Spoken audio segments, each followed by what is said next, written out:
Hello everyone, it's Lel, and I feel like I'm a new person after watching the first episode of OTONA PreCure Kibo no Chikara, or Power of Hope PreCure Full Bloom, which is another official name for this show, which is the name that Crunchyroll is using. And we have a new logo as well. Very, very beautiful. I love this name, actually, very much. I love it very much. And the first episode was an overload of emotion. I was ready. I thought I was ready, but I was not ready to witness what this means. This was done with so much soul, with so much heart, with so much love, and there is so much attention to all the PreCure represents.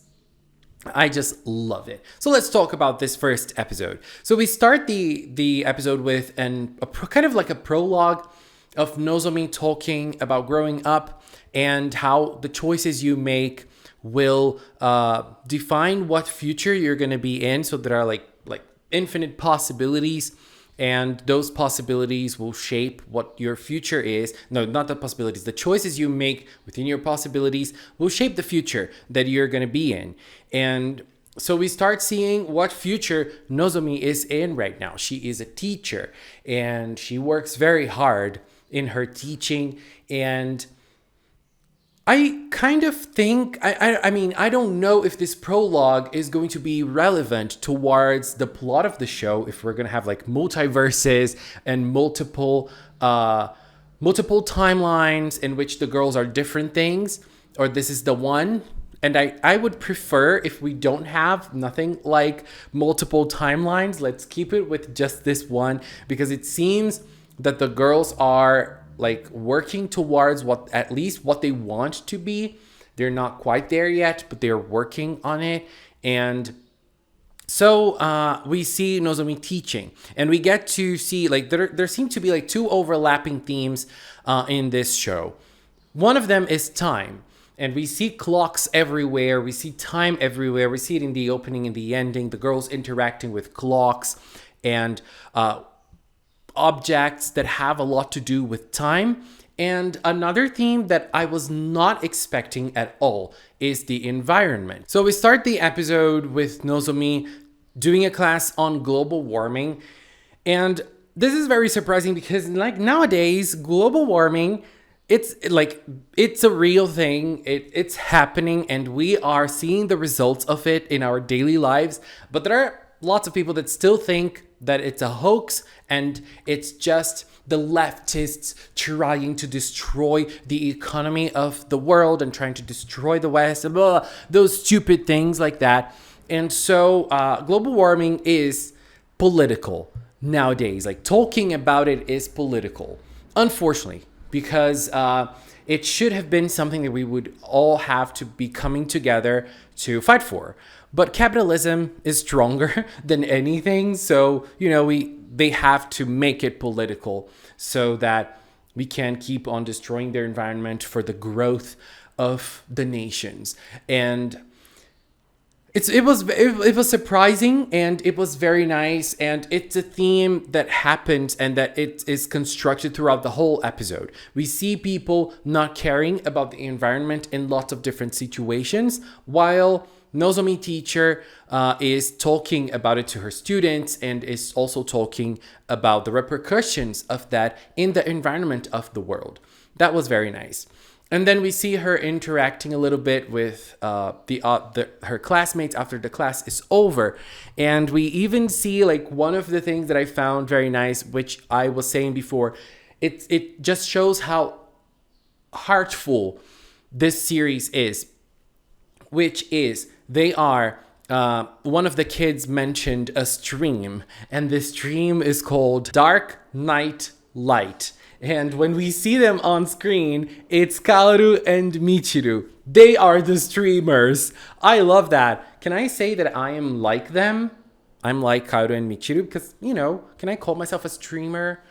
Maybe. But I love that. They are like giving us so much, and there's so many references to the stories of Yes and Splash Star Girl, that's so amazing. I really hope we see more of them. I want to see them streaming. I want to see them as little cats streaming. Are they like VTubers or something? I want to know more, but I love that. But what really meant at that moment was that little girl that was transferring schools. She loves to dance and she wants to be a dancer. She wants to work and improve her dancing. So she was part of the dance club, but she was not attending the dance club that day because she was going to transfer schools. She was going to go back to the countryside, and there she wouldn't be able to dance anymore. And so we have the first shock, reality shock there, because Nozomi wants for her to stay at school. So she will talk to the director, and the director is really objective and like totally rational in his speech to Nozomi. Are you going to pay for her tuition?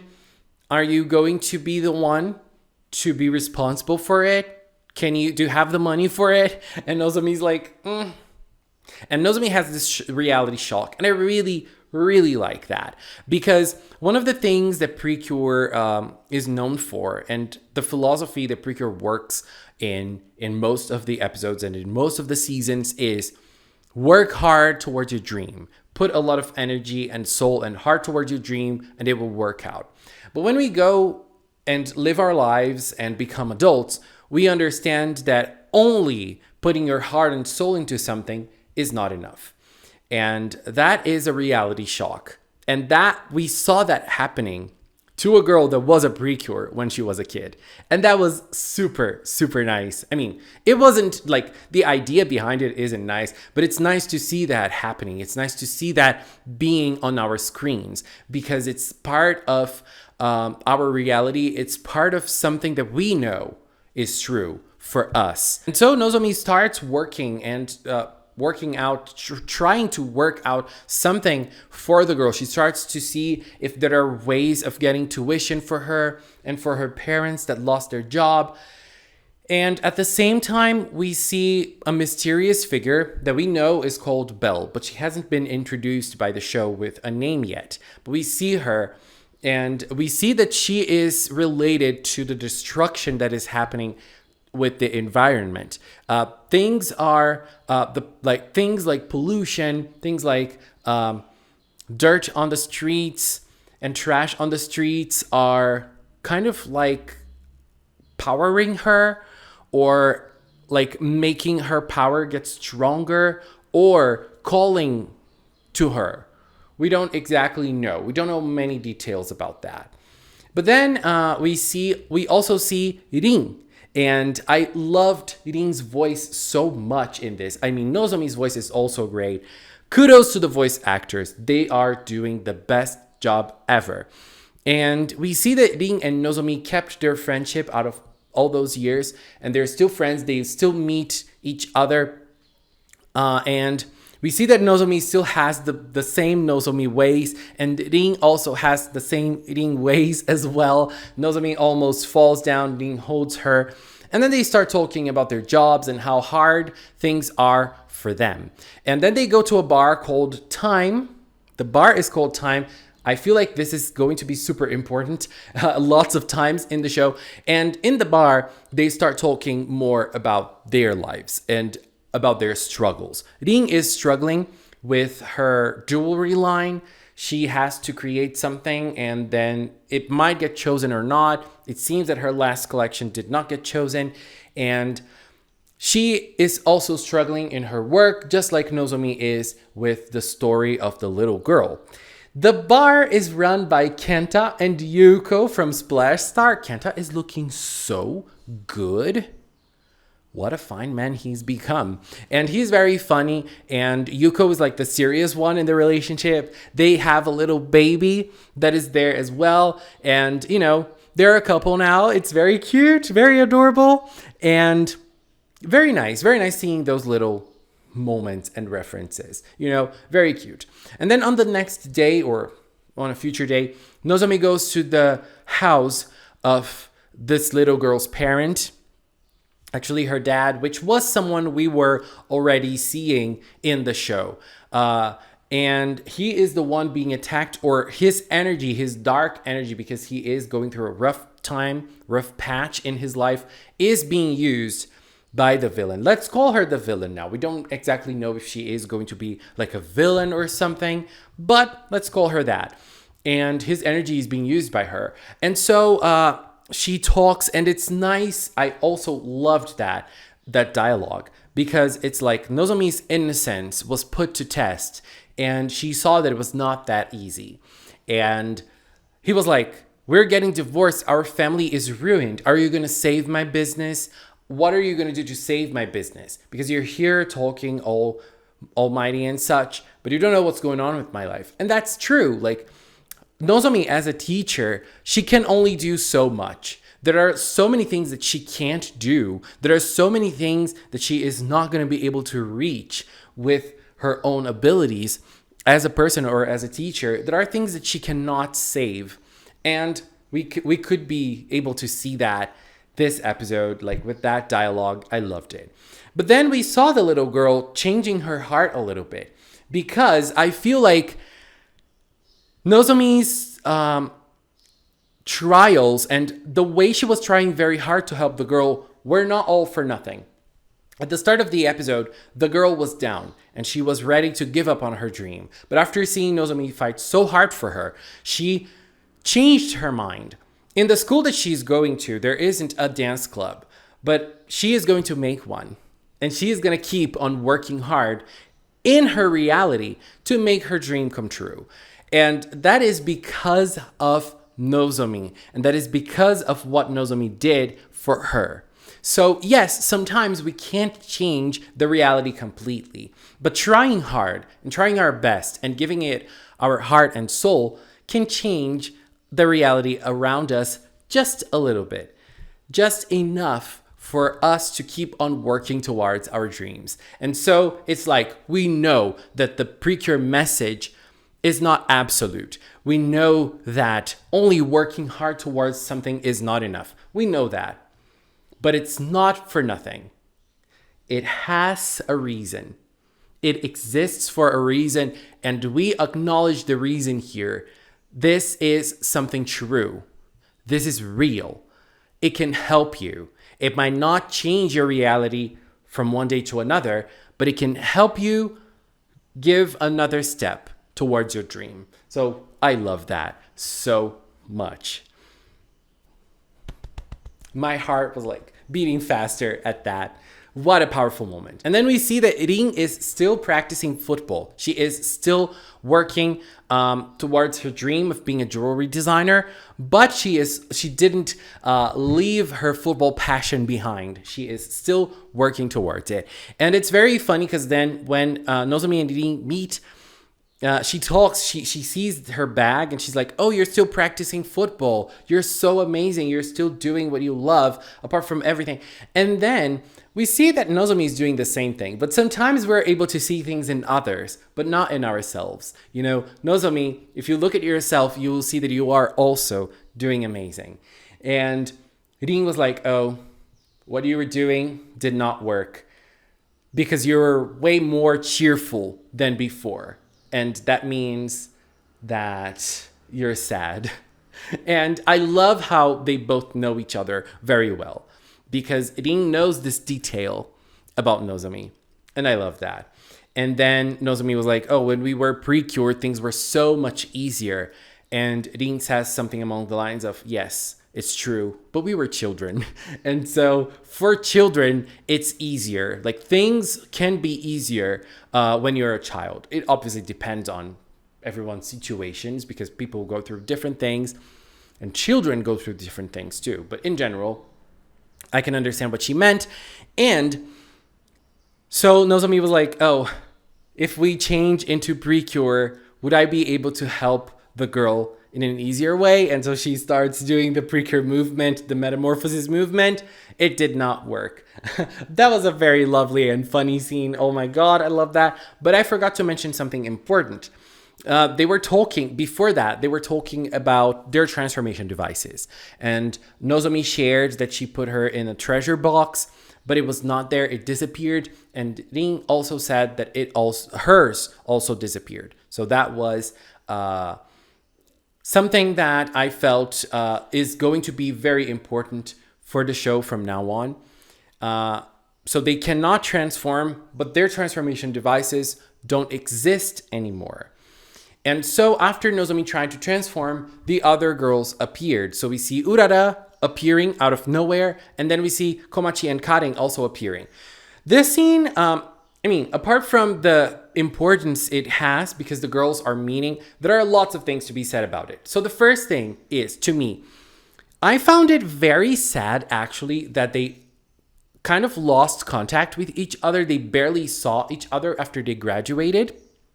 That's a very sad thing to think about when you think of it, because, they were so close to each other, especially with their PreCure missions. And now, they barely see each other, apart from Nozomi and Ding. That's very sad. But at the same time, it's real. It's real life. So I kind of hate it and I love it at the same time.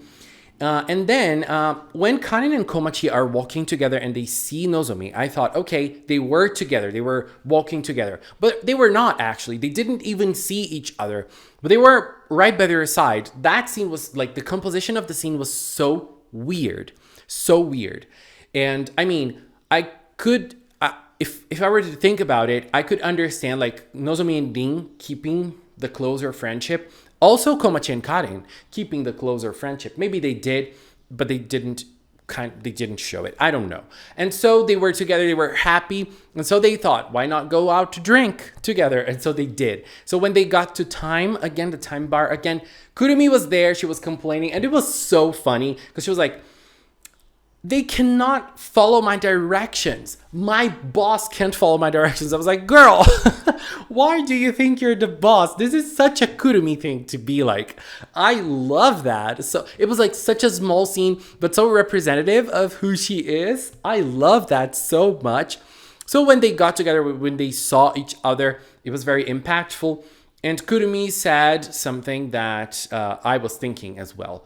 It was not a coincidence that they were getting together like that. It was definitely not a coincidence.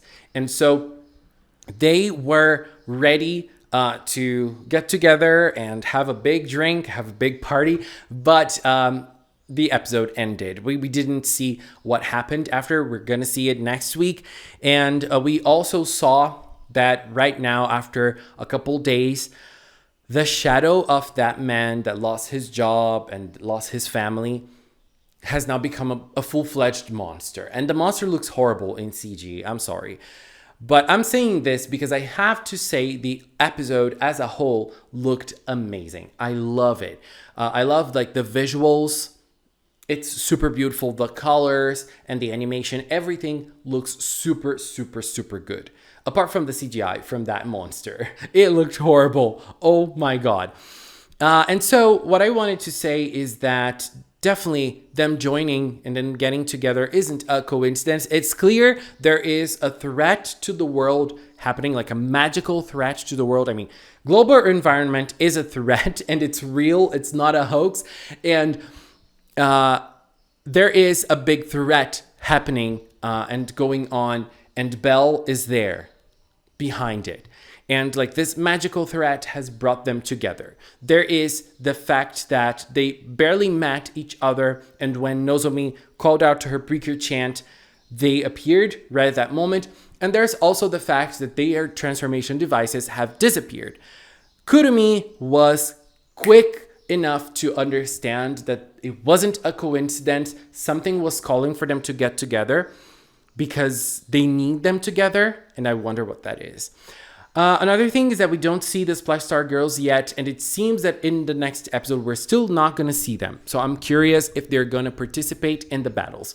Another thing that I'm wondering is their cure forms. Are they going to de-age and become the same cures that they were in Go-Go? Because that's what we see in the opening. We just see the Go-Go cures. We don't see a new cure form or something like that. So I'm wondering what's gonna happen. OTONA, what do you have in store for us? I'm very curious. Anyways, OTONA PreCure first episode was full of emotion. I loved it from start to finish. I love the themes that they're working on. I love the themes that they're talking about. I love all the references. They're doing it for the past seasons, for the past like specific seasons, Go-Go, yes, and Splash Star, obviously. And I just love it. I just cannot wait to see more characters. Like Bunby is going to appear, we know that. I can't wait to see the Splash Star girls, Saki and Mai. Kaoru and Michiru, we already saw that they're like present somehow. I want to see them streaming. I cannot wait for more. Anyways, babies, this was my opinion on OTONA PreCure episode 1. Please share yours in the comment box. Let's keep talking about it. Anyways, just want to take this little time to thank the members of the Magical Cinnamon channel. If you are a member, thank you very much for your support. I really, really appreciate it. And if you've watched up until now, thank you. It's very important as well. Thank you so much for watching, and until next time, bye bye.